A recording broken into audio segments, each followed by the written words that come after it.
All right. Thanks, everyone, for joining us, the Project Censored radio show. I'm your co-host this week, Eleanor Goldfield, along with Mickey Huff. We're very glad to welcome back to the program Mnar Adley, who's an award-winning journalist, also the editor and founder and director of MintPress News. Mnar, thanks so much for joining us. Thank you for having me, Eleanor. Absolutely. And so, asked you on for a very specific reason today. March 8th is International Women's Day.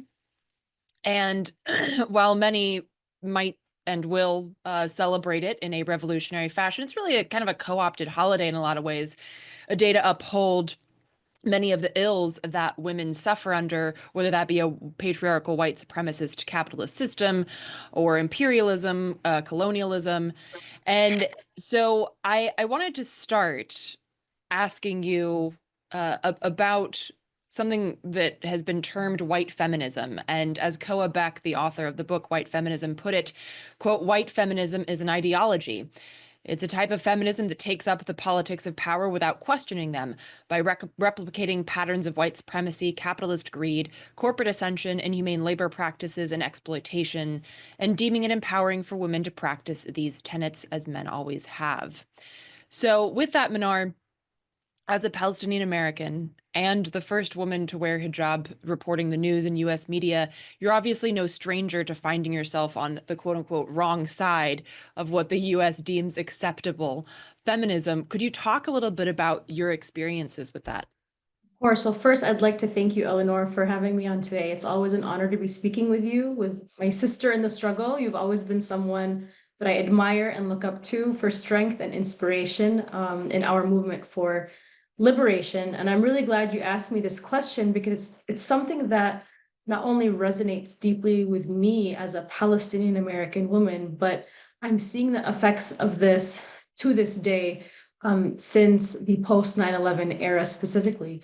And when I talk about liberation, I'm referring to breaking the chains of colonialism and the Western idea of who deserves liberation and who doesn't. And that includes how Western feminism defines liberation for women here versus women who are maybe of color and different religion abroad. And I've been at the forefront of dissecting this narrative as someone who is a Palestinian American woman who visibly wears the hijab, living in a post 9/11 America. You know, I founded MintPress. It's a leading independent journalism outlet in this country, in the United States, that investigates the driving forces behind war policies. Because after 9/11, I saw how Western feminism was used as a colonial tool to justify the wars in Iraq and Afghanistan as a means to liberate Muslim women. And we're seeing the same thing happening today in Israel's occupation of Palestine and South Lebanon and in Syria. And so after 9/11, when Bush announced his global war on terror, where we saw the invasions of Iraq and Afghanistan, we were flooded with images of Muslim women in those countries who were being oppressed that needed saving. I remember, and I'm sure you remember, I think we're around the same age, but we were like bombarded on our TV screens and on the front pages of like the New York Times, the Washington Post, of Afghan women wearing burqas being abused and denied education by the Taliban. And of course, without any sort of context that our government and military is who funded, armed, and propped up the Taliban to put them in power. And so those images of those Taliban women wearing the burqas, having their faces covered, became like the iconic images of what people in the West understood about Islam. So Islam has now been defined just by these simple images as being backwards. It's a religion led by angry brown men who are controlling and barbaric, ruling over oppressed women. These women could not think for themselves. They're forced to cover, they're being denied their basic human rights. But, you know, again, without the context that this, you know, ideology that the Taliban and others were following is called Wahhabism, which is directly funded by the West and is used to keep the war on terror fueled and people in those countries oppressed. And so this Islamophobia campaign has had really, excuse me, horrific effects because it dehumanized billions of Muslims around the world to justify two illegal wars the US launched that killed more than 2 million people, most of which were women and children. And despite the successes of this program to supposedly save Muslim women, it was Muslim women in the West who wore the hijab who were being violently attacked and having their hijabs ripped off of their heads. And they were the victims of hate crimes. So this shows how this colonial tactic, which was sold to free Muslim women, was actually dehumanizing us to the point of not being worthy of life, whether it was abroad or here. You know, that life, freedom, and liberty, you know, we were not worthy of those things if we decided to practice wearing the hijab. And so the effects of that did not go away. In fact, they are still evident in the way that Muslim women are perceived in the media. They view the hijab as a patriarchal mechanism of oppression. So it's on the West to save Muslim women and liberate us. And part of that liberation has meant to undress us too. And it's like, you know, there's nothing wrong with a woman not wanting to wear hijab or wanting to wear the hijab. But these rules are being imposed on us by governments that have no moral superiority. These are the same governments that are using white phosphorus chemical weapons to drop bombs, to starve women, to kill women and children. And so they have no moral superiority to tell women how to liberate themselves. And so we at MintPress have spent the last decade trying to dissect this war narrative to look at, you know, different functions of different narratives and how they're being used as tools to oppress people and justify and dehumanize them abroad. And I believe this is one of the tools that is being used. Yeah, absolutely. It's very well put. And, you know, I think that one of the images that I saw back in the day that made this that I think brought it home to a lot of women who are not Muslim was a picture of a woman wearing hijab and then a picture of a overly sexualized like Victoria's Secret model or something. And it's like, isn't it really the problem that women are told what to wear, not what they wear? So, Exactly. and of course, then you have the Victoria's Secret aspect of like, you know, sex sells and war pays. So the issue isn't Yeah. that women wear a certain thing, it's that people are so concerned about what women wear and want to tell them what to wear. A bit like the obsession with trans folks, or why do you care what's in people's pants? Like, just leave it alone. It's creepy. But this is part of that system of control. And I wanted to kind of hone in on occupied Palestine with this here because I think it's such a stark example of this, you know, which women matter. For instance, you had people like Beyonce that were stumping for Kamala Harris saying, "I'm coming to you as a mother." Which is absolutely grotesque and twisted when you consider the fact that the Biden-Harris policy was to murder mothers and their children in occupied Palestine in some of the most sadistic ways that we've ever seen in the history of humanity. And I mean, I can think of no other example, especially in modern times, that so starkly makes that distinction of what women matter and what women don't, according to U.S. empire. Could you talk a little bit about that?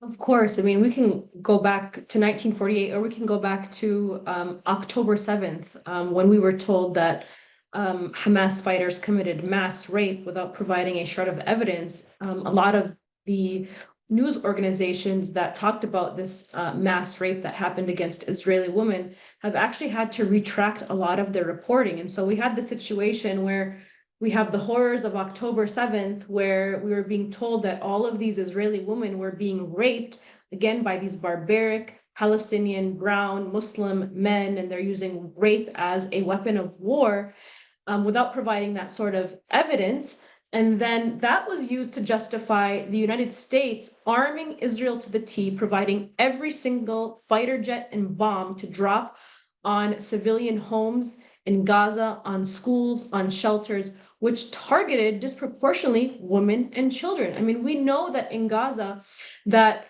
what is it, over 60% or 70% of the population in Gaza is under the age of 18. And so that means it's not even just women. It's like Israel, with the backing of the United States, targeted children. I mean, I have a 15-year-old son and I have a 7-year-old son, and I can't imagine the horrors that these children and teenagers have had to live through in Gaza. And it goes to show that the media played a very integral role in telling us who deserves life and who didn't. Malcolm X famously told us that the Democrats specifically are far more dangerous than Republicans because they are the wolves in sheep's clothing. We know what Trump's policies are because he already served 4 years as president. And we know that he's racist, he's misogynist, how do you say the word? Misogynist. Misogynist. I'm sorry, I had like a little brain That's freeze. totally fine. We know that he's misogynist, he's racist. We know that he doesn't like brown people. I mean, that's been quite evident in his immigration policies. But the Democrats, what's so interesting about them is that they're the sheep's in wolves' clothing because they present themselves as these fighters for social justice and change, hope, liberation, women's rights, and for social change for women and all of the things that women are fighting for. And we're being told to choose between Democrats and the Republicans as if there's much of a difference. It's like having to choose between which killing machine do we prefer, Lockheed Martin or Raytheon. And so when Joe Biden was president and Kamala Harris was the vice president, they ensured and provided and approved and signed off of every single arms deal that the United States provided Israel with so that Israel could drop the bombs on schools and hospitals and residential homes in Gaza. And of course, as I mentioned, the majority of those who are killed have been women and children. And yet we have Democratic figures like Kamala Harris who pretend to care about women's rights and to care about women and our right to abortion and our right to IVF clinics, when she and Joe Biden approved all of the weapons going to Israel and every single bomb that Israel used in Gaza, destroyed every single one of the IVF clinics in Gaza. They destroyed every single women's hospital in Gaza. They destroyed all of the women's centers, mental health facilities inside Gaza. And it's so interesting because the Democratic Party, despite having this, walking the talk of, we support women's rights, they are so completely out of touch with their voter base. We saw in the last election cycle that the majority of Democrats saw Israel's genocide in Gaza as the #1 issue. And yet Kamala's campaign for president said her #1 issue is supporting IVF and abortion, which sounds really good on paper, but the picture that I just painted with Israel destroying every single IVF and abortion clinic in Gaza, which they do exist, were destroyed. 181 women were giving birth in Gaza per day without any painkillers. I mean, over 10 miles of aid trucks were being blocked from providing essentials in Gaza. I mean, this is more than just food, but sanitary and essential supplies like tampons, pads, formula for babies for mothers who can't breastfeed, life-saving medications. I mean, as you can hear from my voice, we still have the trauma of like what happened in Gaza. We have not forgotten. Because as a mother, we know how important these things are. I mean, can you imagine like having the menstrual pain that these women were dealing with because they were under such immense stress and lacking nutrition? They weren't eating enough calories. There was a famine happening inside of Gaza. I'm so sorry, I'm crying. It's, I read a lot about this and it really has affected me personally because this is not just because I'm Palestinian, but because I'm a human being watching our sisters in need of this kind of support, and they don't have it. And we have a Western media here in our neoliberal Western societies who pretend to care about women's rights. But this is the perfect example about how white feminism is just a colonial tactic to kill and dehumanize us women that are living under these bombs. Israel's genocide really lifted the veil as to the values Israel and the United States represent, which is a bloodlust for war and profits for weapons manufacturers like Lockheed Martin, like General Dynamics and Raytheon. They don't care about women.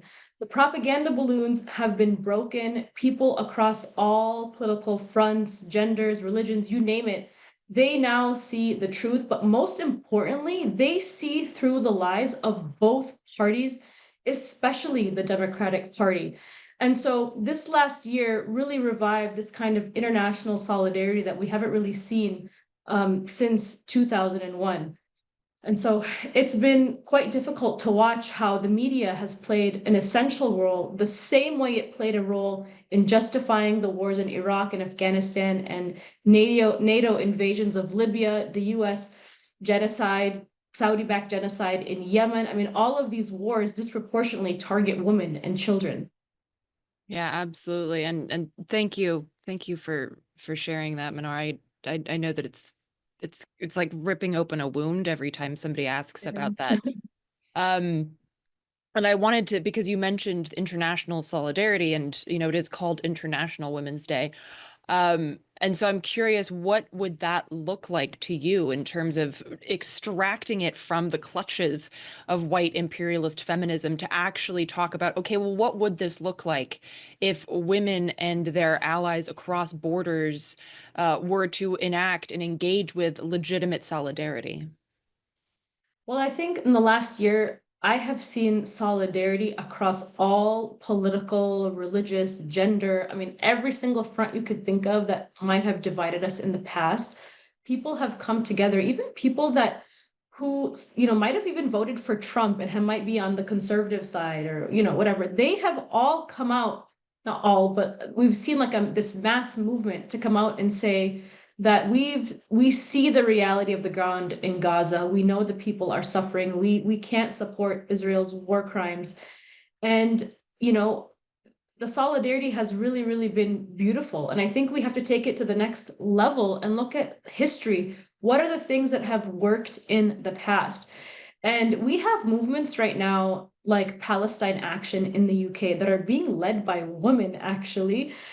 People who inspire me are like the co-founder of Palestine Action, who are like Huda, her name is Huda Amouri. And a lot of it is women led, and these women are organizing. And of course, there's men involved in Palestine Action. But if you look at the members, excuse me, of Palestine Action, they are majority women, and they are a grassroots organization that is getting the support of local cities and neighborhoods where Israeli weapons factories are being built in the UK.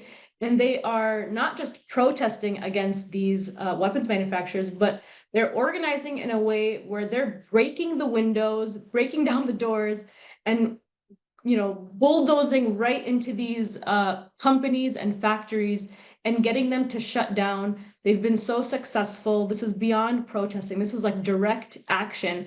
And because they are getting the support of local communities, they're going door to door to get people to support these companies to shut down. That's why they've been successful. They've cost Israel's largest arms company, Elbit System, billions of dollars worth of weapons contracts with the British government. And so if we look at history, we have to go beyond just, protesting on the streets. We have to do grassroots organizing, and we have to be willing to talk to people that we don't normally agree with so that we can have these heart-to-heart discussions, heartfelt understanding, get people more on our side. We can do that if we communicate through our humanity, through our hearts, and we can get a lot of people to see the truth and to care about these causes more effectively. The way the internet and the technocracy is created with these big tech platforms is to keep people isolated. You can block people, not engage with people on the other side. Oh, you're liberal, oh, you're conservative. And there's just no sort of like healthy discussion anymore. But if you get on the streets, you go door to door, you visit the churches, you visit the mosques, the synagogues, you get to people's level, you can have that kind of support. And I do see that happening more often now, and it's a really, really beautiful thing to see.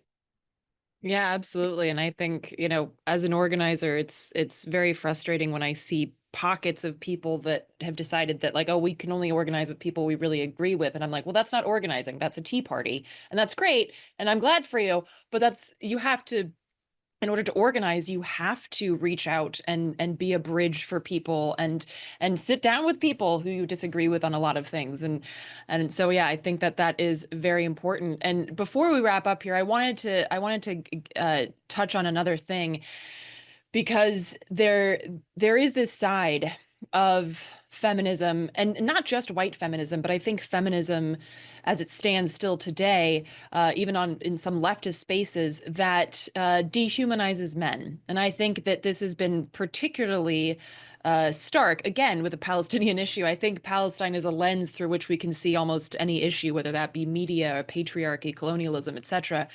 And how it's necessary for feminism to recognize how patriarchy destroys men, and how that our job has to be as women to recognize that and to bring men in on that level, and to basically stop dehumanizing them as patriarchy does, right? That just kind of it breaks men down and builds them back up in the image of the system, which is rageful. And so I'm curious if you could talk a little bit more about how you feel that feminism, like a legitimate revolutionary feminism, can do a better job of incorporating men, not just as a mother of two boys, but also as a Palestinian American woman who has seen how starkly the media has dehumanized Palestinian men to the point that they're almost never mentioned unless it's the terrorists, right? Like we talk about the death toll being women and children, but they're also men.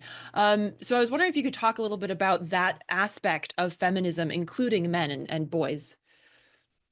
You know, it's so interesting to see how the media has played such an integral role to kind of create this very, very narrow lens of what Muslim men are and have been in their role in the Middle East, which has been, you know, patriarchal, aggressive, domestic violence, angry, aggressive, all of these things that are negative and toxic traits of that are just, you know, they exist in every society, but that doesn't mean that the majority of men are like that. I mean, look at what we saw in Gaza.